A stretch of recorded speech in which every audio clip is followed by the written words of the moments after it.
Bien, lo que acabamos de leer, pues es algo que desgraciadamente, como que creo que muchos de nosotros, en general no nosotros nada más en grupo aquí, ¿no? Pero en general nosotros como cristianos creo que ya nos hemos vuelto tal vez incluso insensibles a la historia, ¿no? Estamos tan acostumbrados a escuchar cada domingo acerca de la muerte de Jesús que es como algo ya muy normal, ¿no? Ah, sí, murió, murió y resucitó y seguimos adelante, ¿no? Estamos tan acostumbrados a ver la historia como un alivio para nosotros, como una muerte que nos salva, que pues tendemos a verla como algo bonito y no como algo cruel que le está sucediendo a Jesús. Y lo que Mateo nos ha estado describiendo, pues sí debería de causarnos como un nudo en la garganta, ¿no? He tratado de resaltar en las predicaciones pasadas, pues, todas las injusticias, ¿no? Que están haciendo precisamente para llevarlo a ese punto. Entonces debemos de aprender a ponernos en los guaraches de las personas de aquel entonces. Hay que recordar que la gente viene siguiendo a Jesús de bastante lejos, pensando que este va a ser por fin el rey que los va a liberar de Roma. Y ahorita lo tenemos colgado en una cruz.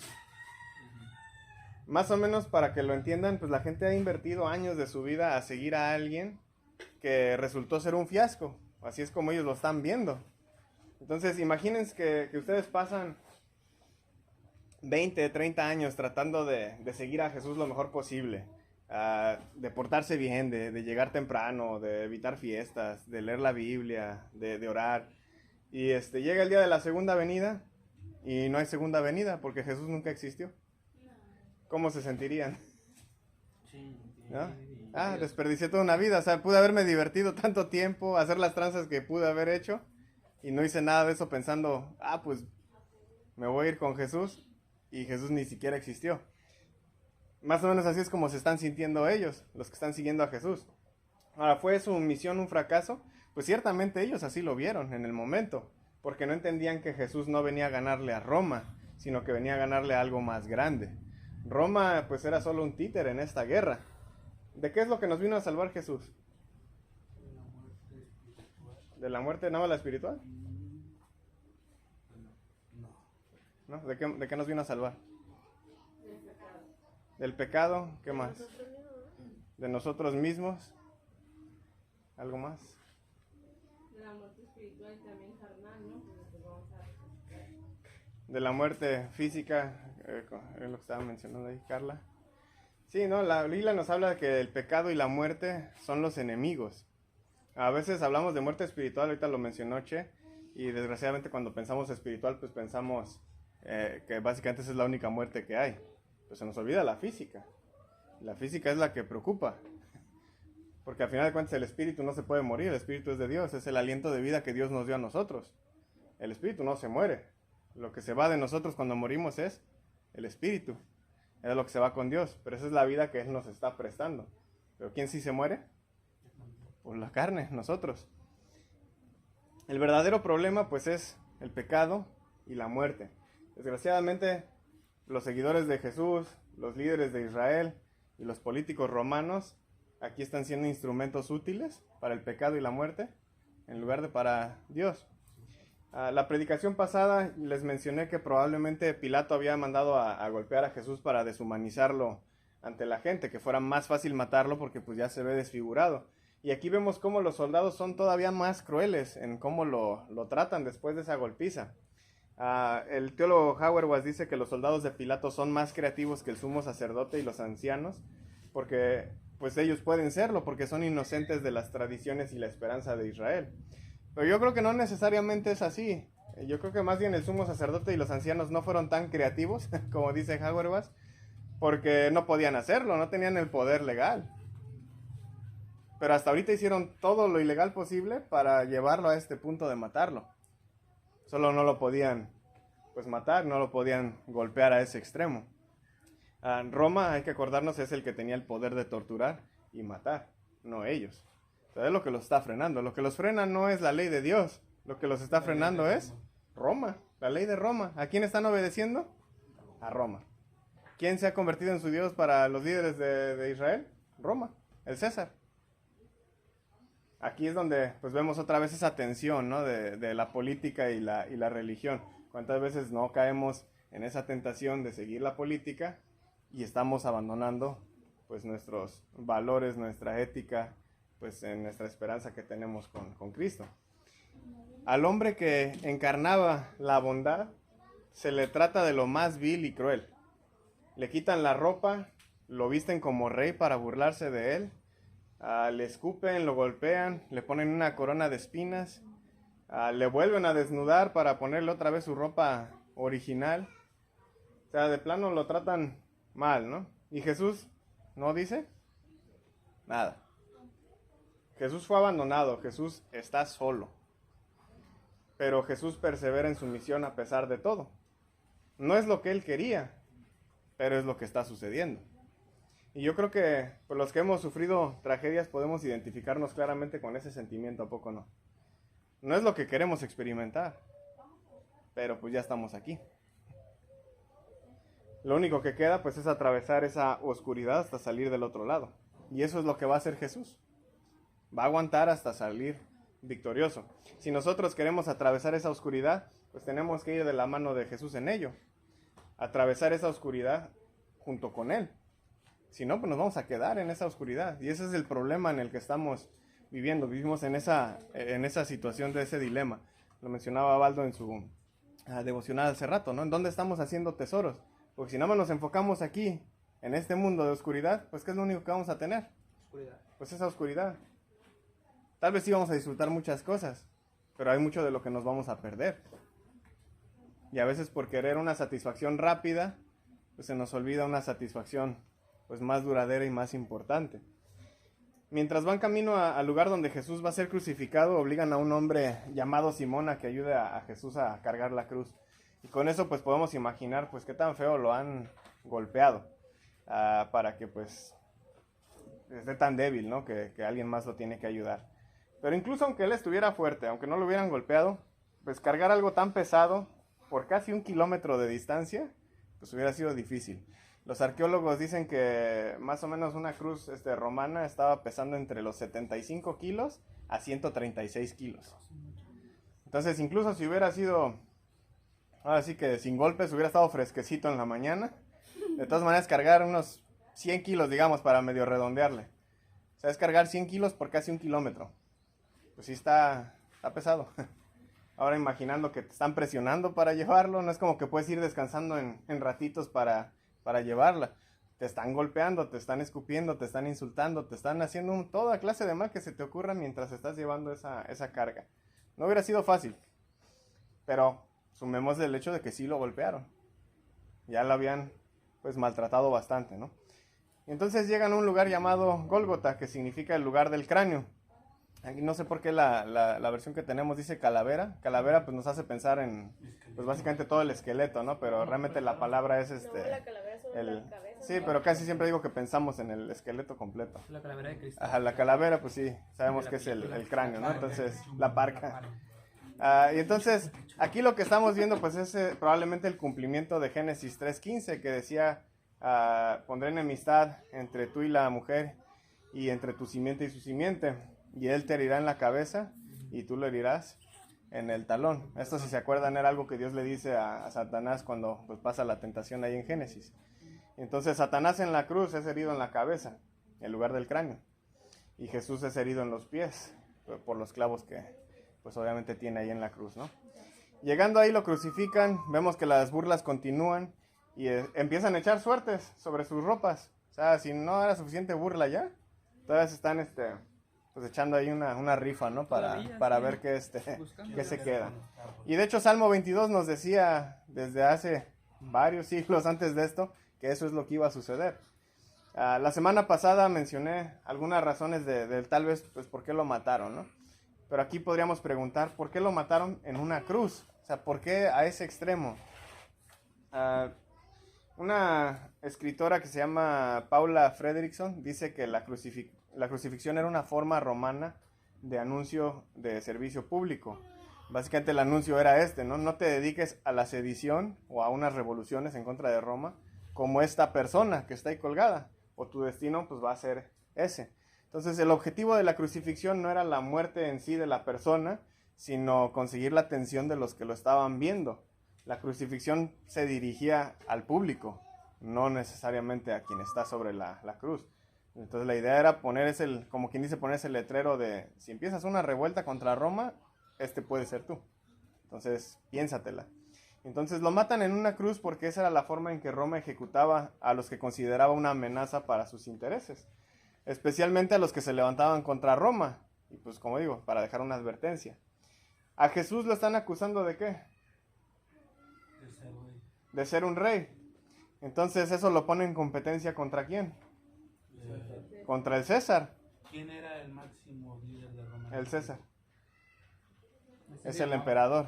¿Tiberius?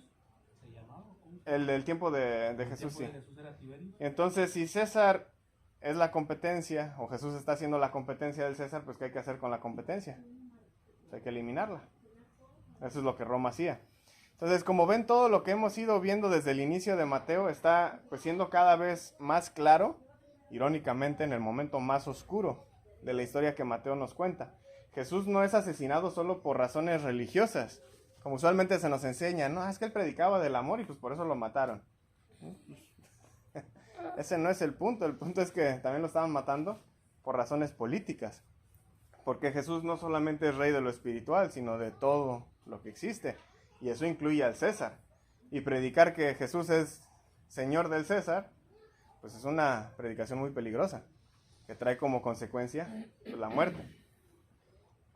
Aún así, a veces esa respuesta pues no es suficiente para nosotros, ¿no? Muchas veces nos es difícil entender cómo el mundo puede ser tan vil, tan cruel, aunque lo vemos día con día. Aquí en Manzanillo o Colima en general, pues lo vemos todo el tiempo, ¿no? Pero ciertamente es una de las cosas que la cruz nos enseña, el nivel de crueldad que tenemos para con nuestro propio Dios. Que Él decide visitarnos y ¿qué es lo que le hicimos? Mátalo. De la forma más cruel que se te ocurra, hay que hacer esa. Aún así, el enfoque pues no debería estar puesto tanto sobre qué tan violentos somos o podemos ser, eso ya lo sabemos bien, sino también debe de estar el enfoque, o más bien debería estar principalmente enfocado en lo que la cruz nos está revelando aparte de esa violencia. ¿Qué es lo que esa cruz revela? El corazón de Dios. Dice otra vez el autor Hauerwas que la cruz es el lugar donde la vida de Dios se cruza con la nuestra para crear una vida que de otro modo pues, sería inimaginable. Timothy Radcliffe, otro autor, dice que el perdón de la cruz no es que Dios se olvidó del viernes que lo crucificaron, porque si el perdón fuera olvido, pues entonces Dios tiene un problema de amnesia muy grande. Ay, no, se le olvidó. Ay, pues imagínate, es Dios y se le olvidan las cosas, ¿no?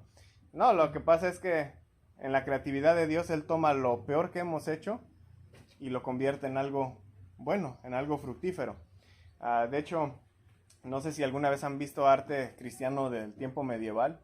Casi siempre las cruces las dibujaban como con flores, como si la cruz estuviera floreciendo.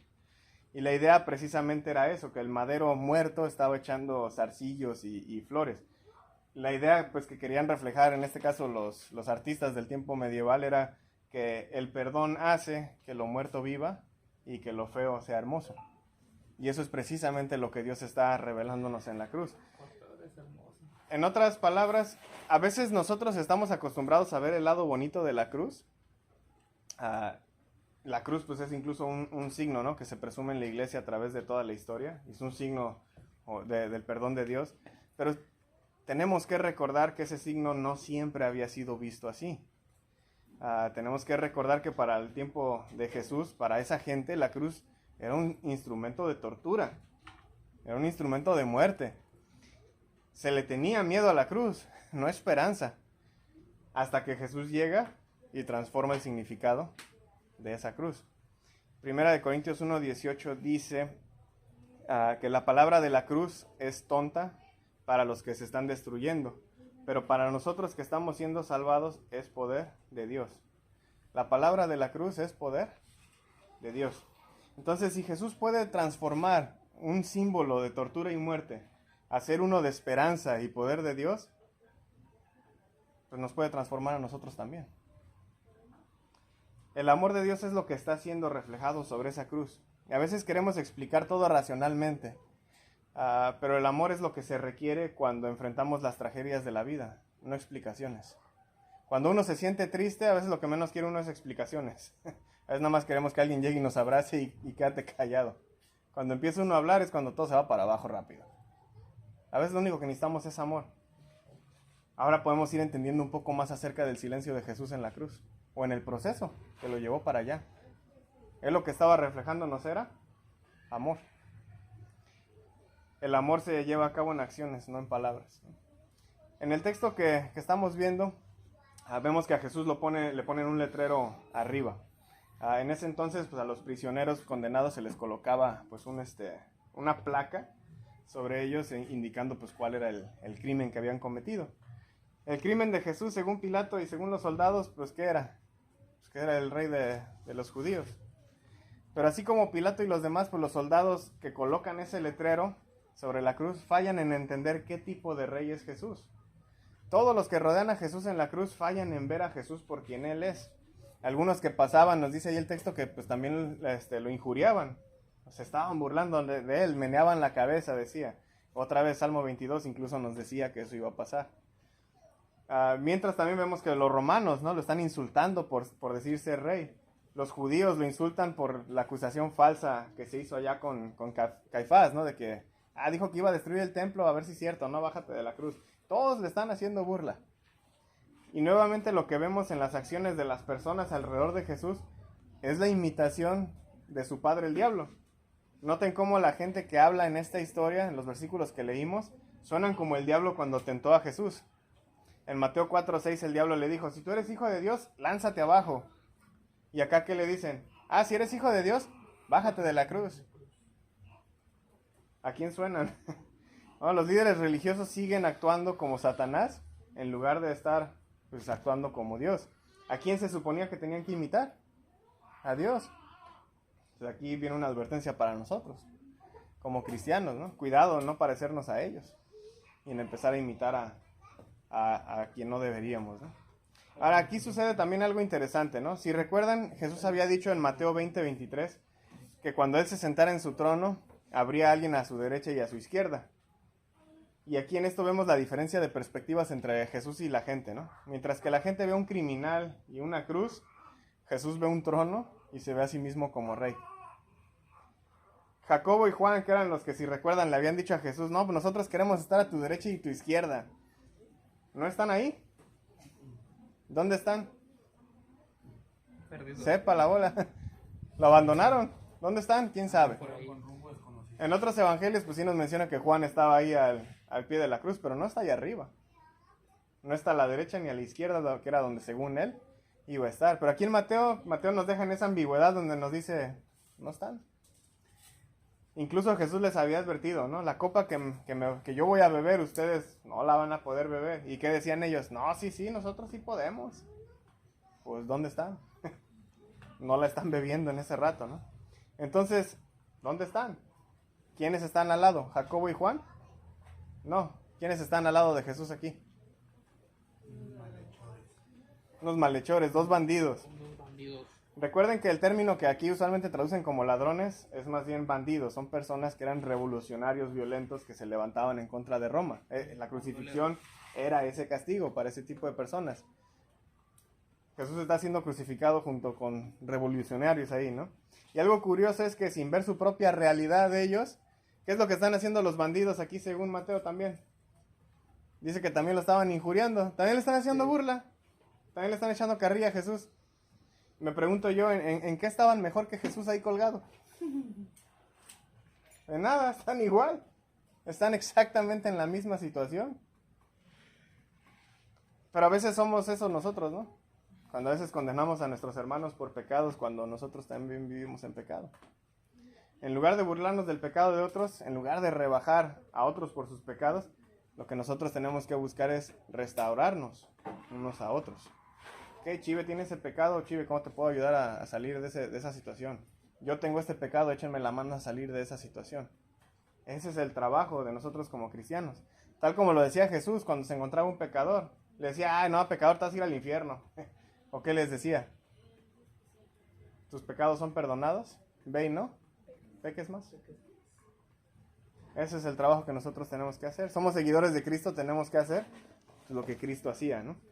Pero regresando a lo de la cruz, ¿por qué el trono lo vemos como una cruz aquí en esta historia? Y de hecho los evangelios básicamente así lo describen, como que ya está él entronizado, pero pues lo vemos en una cruz en la descripción, ¿no? Porque el reino de Jesús, el reino que él siempre había estado hablando, pues era algo que iba a ser diferente a los reinos de este mundo. De hecho, si recuerdan el Sermón del Monte, ya hace chorrocientas predicaciones que vimos, ahí en el capítulo 5 de Mateo, veíamos que el reino pues es un reino establecido y conservado ¿en qué? En paz, no en fuerza militar, ya sería Roma o cualquier gobierno del mundo. Ese tipo de reinos siempre van a crucificar al inocente. El reino de Jesús entonces tenía que ser opuesto a esos reinos, estar del lado del inocente. Si lo que Jesús predicaba era el reino de Dios, entonces las cosas tenían que suceder de una forma diferente, de la forma que Dios quisiera. ¿Y qué es lo que quiere Dios de las personas en su reino? Un amor abnegado, un amor cruciforme, un amor que se sacrifica por los demás. Y eso es precisamente lo que vemos que Jesús está haciendo sobre esta cruz. 1 Juan 3:16 nos dice que en esto conocemos el amor, en que Él puso su vida por nosotros. También nosotros debemos poner nuestras vidas por los hermanos. Noten también cómo en este pasaje varias cosas reflejan lo que Jesús predicó en el Sermón del Monte. En el Sermón del Monte Jesús dijo que si alguien te abofeteaba, que pusieras la otra mejilla. Y cuando los soldados lo golpean aquí, ¿Jesús se defiende? No, se deja golpear. En el Sermón del Monte dijo que si te querían quitar una prenda, pues le dieras la otra también. Cuando los soldados le quitan la ropa, ¿Jesús pone resistencia? No, les da la ropa. En el Sermón del Monte dijo que si un soldado te hacía cargar algo por 1 kilómetro, que fueras con él, incluso 2 kilómetros si te lo pedían. Y aquí precisamente vemos a Jesús cargando la cruz sobre la que lo van a colgar. En el Sermón del Monte dijo que debíamos ser una luz al mundo. Decía que teníamos que ser como una ciudad, ¿no? Situado sobre un monte para que todo el mundo pudiera verla, que no se pudiera ocultar. Y aquí Jesús está siendo crucificado en un monte a la vista de todos. Predicó y vivió esa predicación hasta el final. Y eso es lo que se pide de nosotros también. Aquí viene una pregunta para reflexionar, ¿no? ¿Qué también estamos poniendo en práctica el Sermón del Monte? Lo que Mateo nos está enseñando es que o nosotros tomamos nuestra cruz y lo seguimos, o nosotros somos los que llevamos el martillo y los clavos para clavar a los demás en las cruces. ¿Quiénes somos? ¿De qué lado estamos? Y eso es lo que tenemos que estar reflexionando. ¿Somos los seguidores que se sacrifican por los demás? ¿O somos los opositores que sacrifican a los demás? Lo cierto es que al leer esto, pues a veces nos cuesta entender por qué Jesús atravesó por toda esta situación. Sin duda, pues les costó entenderlo a los que estaban siguiéndolo en ese entonces. Pero nosotros tenemos una ventaja que ellos no tenían. Y esa ventaja es que nosotros sabemos qué sucede unos días después. Nosotros leemos la Biblia y nada más hay que seguir leyendo el capítulo. Y el que sigue, resucitó. 3 días estuvo y ya, quedó solucionado el problema. Ahí está vivo. Pero imagínense vivir esa experiencia en ese tiempo. Se murió. ¿Y ahora qué sigue? ¿Y ahora qué hacemos? O sea, la incógnita, ¿no? Aunque sabían, porque Jesús les había dicho, voy a resucitar, pero pues qué tan seguido uno ve a gente resucitar de la nada. Vieron a Jesús resucitar a otros, pero pues bueno, fue Él el que resucitó a otros. Pero ¿dónde está el que lo va a resucitar a Él? Si no hay otro paseándose haciendo eso. Lo que Jesús atravesó tenía un propósito y era derrotar la muerte con su resurrección. Por lo tanto, nosotros sabemos que si lo seguimos, también vamos a derrotar la muerte al ser resucitados como Él. Cuando leemos todo esto, tal vez sentimos impotencia o coraje, ¿no? Por lo que vemos que le pasó a Jesús. Pero lo que a este inocente le pasó, le pasa a muchos inocentes actualmente. ¿Qué estamos haciendo para ayudarlos a ellos? ¿O somos espectadores como los que estaban viendo a Jesús siendo crucificado? Cuando leemos todo esto, tal vez nos horrorizan tales cosas, ¿no? Y no podemos entender cómo Jesús dejó que le hicieran todo esto y que aún así los perdonó sobre la cruz. Pero esto nos enseña que a través de esto Jesús trajo sanación, trajo perdón y trajo esperanza. Entonces, ¿de qué forma nosotros estamos trayendo sanación, perdón y esperanza a los demás? especialmente cuando nos ofenden o nos lastiman. Cuando leemos todo esto debemos aprender que así como Jesús no solo predicó el Sermón del Monte, sino que lo vivió hasta el final, nosotros también tenemos que hacer ese mismo recorrido. A eso se refería Jesús con cargar nuestra cruz y seguirlo.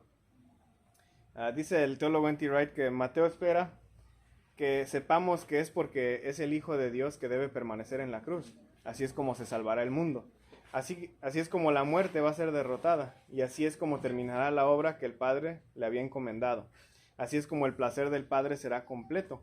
Y mientras nosotros observamos con asombro y con gratitud lo que Jesús hizo, podemos entonces escuchar la voz de Dios que nos dice: tú también eres mi Hijo amado. ¿Estás dispuesto a seguirme? Digan lo que digan las personas o no. Y esa es una pregunta que tenemos que hacernos. Si queremos que Dios nos diga: tú eres mi Hijo amado en quien me he complacido también, pues tengo que vivir de la forma que Jesús estuvo viviendo.